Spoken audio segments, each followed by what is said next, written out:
significantly. For sure. American police forces tend to be more heavily armed, more focused on immediate law enforcement, All that right there. and face great. That stuff right there in America, that's not taking place, bro. The police are not going to be holding up shields talking about stop and letting them people throw trash can and fire. Man, you will get shot. What's up, guys? Welcome back to the channel. Hope everyone doing well. Let's get into this video. How American police compare to the police in Europe. This is going to be an interesting video because it's a whole nother dynamic when you're dealing with American police and the police in Europe. It's not the same thing. American police tend to be more violent, for sure. But let's get into the video, see what they have to say. I'm going to drop my opinion throughout the video. And if you're new to the channel, please let me know where you are chiming in from. I will drop you a hello and what's up in the chat. Let's go, guys. Viral videos, the heated debates. American police, a force of good or a force of fear? As we delve deeper into the world of law enforcement, we'll uncover surprising differences between the US and Europe that might just change your perspective. Militarization, a unique American phenomenon. One of the most striking differences between American and European police forces is the level of militarization. In the US, many police departments, even in smaller towns, have access to military-grade equipment like armored vehicles, assault rifles, and drones, largely due to federal grants and a post-9/11 security mindset. This militarization has sparked concerns about excessive force and damaged relations between police and communities, particularly in marginalized areas. In contrast, European police forces generally adopt a more restrained approach. While some countries, like France or Spain, have specialized counterterrorism units, most European officers are equipped with less aggressive tools and focus on de-escalation, community policing, and non-lethal tactics. Training duration, a marathon versus a sprint. One of the most striking differences between US and European police forces is the length and depth of police training. In the United States, becoming a police officer often involves anywhere between 18 to 30 weeks of training at a police academy. This training is largely focused on physical fitness, firearms proficiency, and basic law enforcement tactics. While it's intense, it pales in comparison to the training that officers in many European countries undergo. In Europe, police officers typically train for much longer periods, often between 2 and 3 years before they're fully ready to hit the streets. For example, in Germany, police recruits undergo approximately 3 years of rigorous training, which includes everything from law to psychology and conflict de-escalation techniques. Similarly, in the UK, police officers typically complete a 2-year probationary period, which includes comprehensive classroom instruction, on-the-job training, and ongoing assessments. This longer, more intensive training in Europe ensures that officers are better equipped to handle the complex nature of law enforcement, especially when it comes to understanding legal frameworks, dealing with mental health issues, and managing high-stress situations without the immediate use of force. Police accountability, transparency, and oversight. Hey, that's crazy because in America, I know that like it's quick and fast. Oh, my friend, he did like I don't know how long he did like 6. What did he do like 6 months? I think he did like 6 months in the police academy or something like this. But it was quick and fast. And then you have another thing. That's good that they have them doing 2 or 3 years because you have less accidents. In America, you have a lot of accidents, like accidental shootings, even officers shooting officers. But it's crazy. The K9 unit, the dog biting the handler, it's crazy. Accountability is a hot topic in both the US and Europe, but the systems for ensuring it are quite different. In the US, there are often calls for police reform and greater oversight, especially following controversial incidents of police misconduct. While there are mechanisms for accountability, such as body cameras, civilian oversight boards, and internal investigations, the process is often seen as opaque and lacking in consistent results. In Europe, however, many countries have more robust oversight systems in place, particularly when it comes to police conduct. For example, in the UK, the Independent Office for Police Conduct, IOPC, is an independent body that investigates complaints against the police and ensures transparency in the system. In Norway, public trust in law enforcement is bolstered by independent review processes that allow citizens to file complaints and hold officers accountable for misconduct.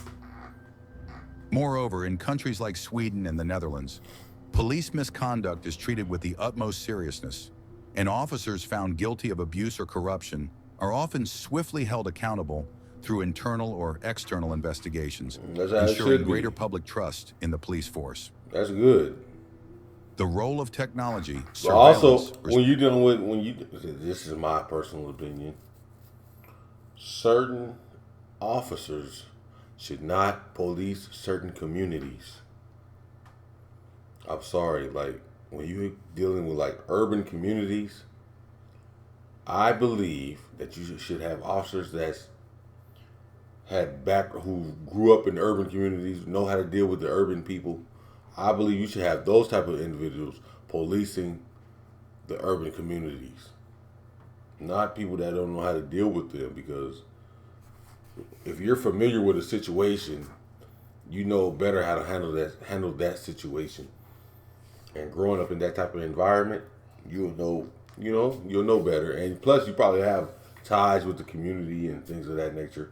So it'll never stop you from doing your job, but some things that take place, like officer shootings, officers misconduct, things like this, a lot of this takes place because not being educated. Privacy. In recent years, both U.S. and European police forces have begun utilizing advanced technology to aid in law enforcement. However, there's a stark difference in how technology is used and regulated. In the U.S., surveillance tools such as facial recognition technology, drones, and predictive policing algorithms are being employed by law enforcement agencies, sometimes with little regulation or oversight. This has raised concerns about privacy rights, particularly in light of incidents where these technologies have been used disproportionately against minority communities. On the other hand, in Europe, the use of surveillance technology is subject to strict data protection laws, such as the General Data Protection Regulation, GDPR. European countries are much more cautious about the collection and use of personal data, and any surveillance activities are heavily scrutinized for their legality and necessity. The European Union has set high standards for police use of technology, often prioritizing individual privacy and freedoms over the unchecked expansion of surveillance tools. Policing and mental health. A major difference in approach. Policing in the U.S. often places a heavy burden on officers to handle a wide range of situations, including mental health crises. Unfortunately, the lack of proper training or resources can result in tragic outcomes, with police responding to mental health-related incidents with force instead of care. Exactly. In the U.S., over 1 in 5 fatal police shootings involve individuals with mental health issues. In Europe, however, mental health training is often integrated into police education from the outset. Countries like Finland and the Netherlands have implemented specialized training and units to deal with mental health emergencies in a way that emphasizes care and understanding rather than punitive measures.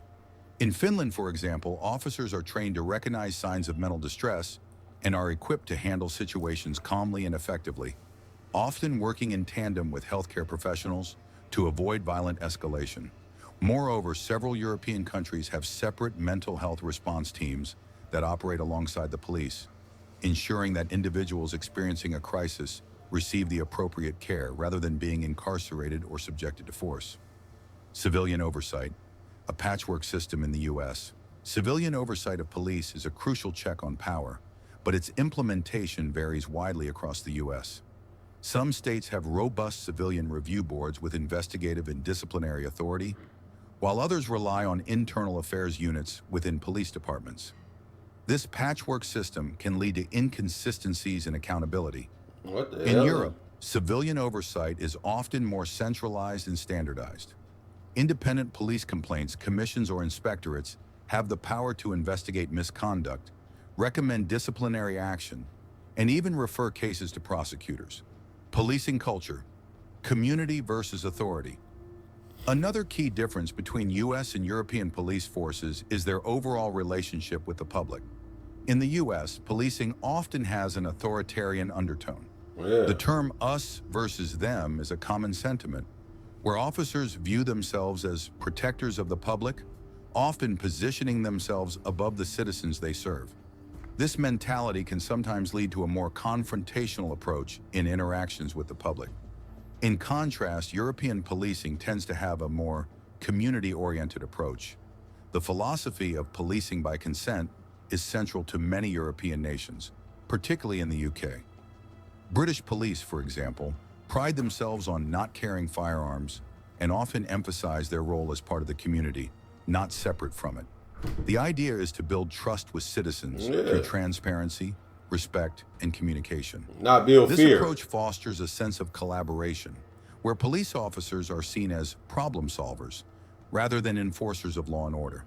The difference in police culture often extends to how police officers engage with protests, public gatherings, and civil disobedience. In the US, large-scale protests have sometimes led to violent clashes with law enforcement, with police using riot gear, tear gas, and rubber bullets to disperse crowds. On the other hand, European police forces are more likely to use dialogue, negotiation, and a gradual response to maintain order in similar situations.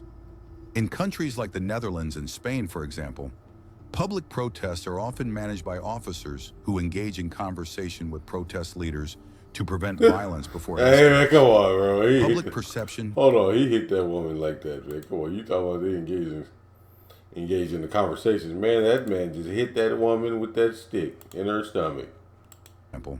Public protests are often managed by officers who engage in conversation with protest leaders to prevent violence before it escalates. Come on, man. Public perception and trust.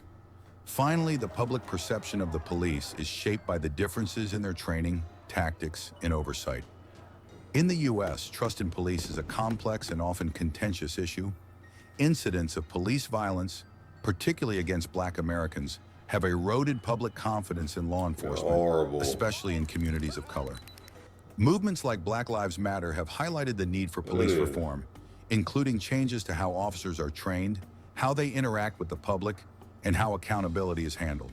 However, some communities in the US still have a high level of trust in their local police, and efforts to improve police-community relations continue across the country. In Europe, public trust in police tends to be higher on average. While there are certainly instances of unrest or dissatisfaction with law enforcement, particularly in countries like France and Spain, where protests against police violence have occurred, the overall perception of police is generally more positive. This is largely due to the emphasis on community engagement, lower levels of militarization, and more robust accountability mechanisms. However, European police are not without their own challenges, particularly when it comes to issues like immigration, police brutality, and protests. While both American and European police forces aim to maintain public safety, their approaches to policing, use of force, community engagement, and accountability differ significantly. American police forces tend to be more heavily armed, more focused on immediate law enforcement. Oh, that right there. And face great. That stuff right there in America, that's not taking place, bro. The police are not going to be holding up shields talking about stop and letting them people throw trash can and fire. Man, you will get shot if you're trying to attack the police because they throwing rocks and everything. They're attacking the police with force. And if the police use deadly force in return in America, they have the right to do that. Because one of those rocks, man, listen. That right there, that's not happening in America. At law enforcement and face greater challenges related to accountability. European police forces, on the other hand, often have longer training periods, emphasize community engagement and de-escalation, and generally have stronger oversight mechanisms. Understanding these differences is crucial not only for comparing policing strategies, but also for ongoing discussions about the future of law enforcement in both regions. Enjoyed the video? Give it a thumbs up, share with your friends, and don't forget to subscribe for more amazing content. Yeah, the main thing, like I said in the video, but the main thing is creating a community, not showing that you're above the community. It's all about your relationship with the community. That's the main factor. For real. So, great video. It hit on some main points, some interesting points. It's a great video, man. For real. Like everything he was saying is true. But I don't know about, I'm saying from the American police perspective. Now, the European police perspective, I'm not too familiar on the education and how long they go to school, but in the video they said 2 to 3 years. So if that's true, hey, that's good stuff because you're more prepared for your job. Usually in America, a lot of time when guys get out of the army or military, they become police officers. So they do have that military training, but not everyone. And then in the beginning of the video, they talk about physical fitness. Hold on. Yeah, physical fitness. I think physical fitness you should have a physical fitness test every month if you're a police officer. Because I've seen some police officers, 350 pounds, man. If somebody run, they can't, no. It's not going to happen. That shouldn't be allowed, a police officer that big, man. Like, I'm not saying that big and stocky. I'm saying that big and overweight, obese police officer should not be allowed. That should be illegal. I'm sorry.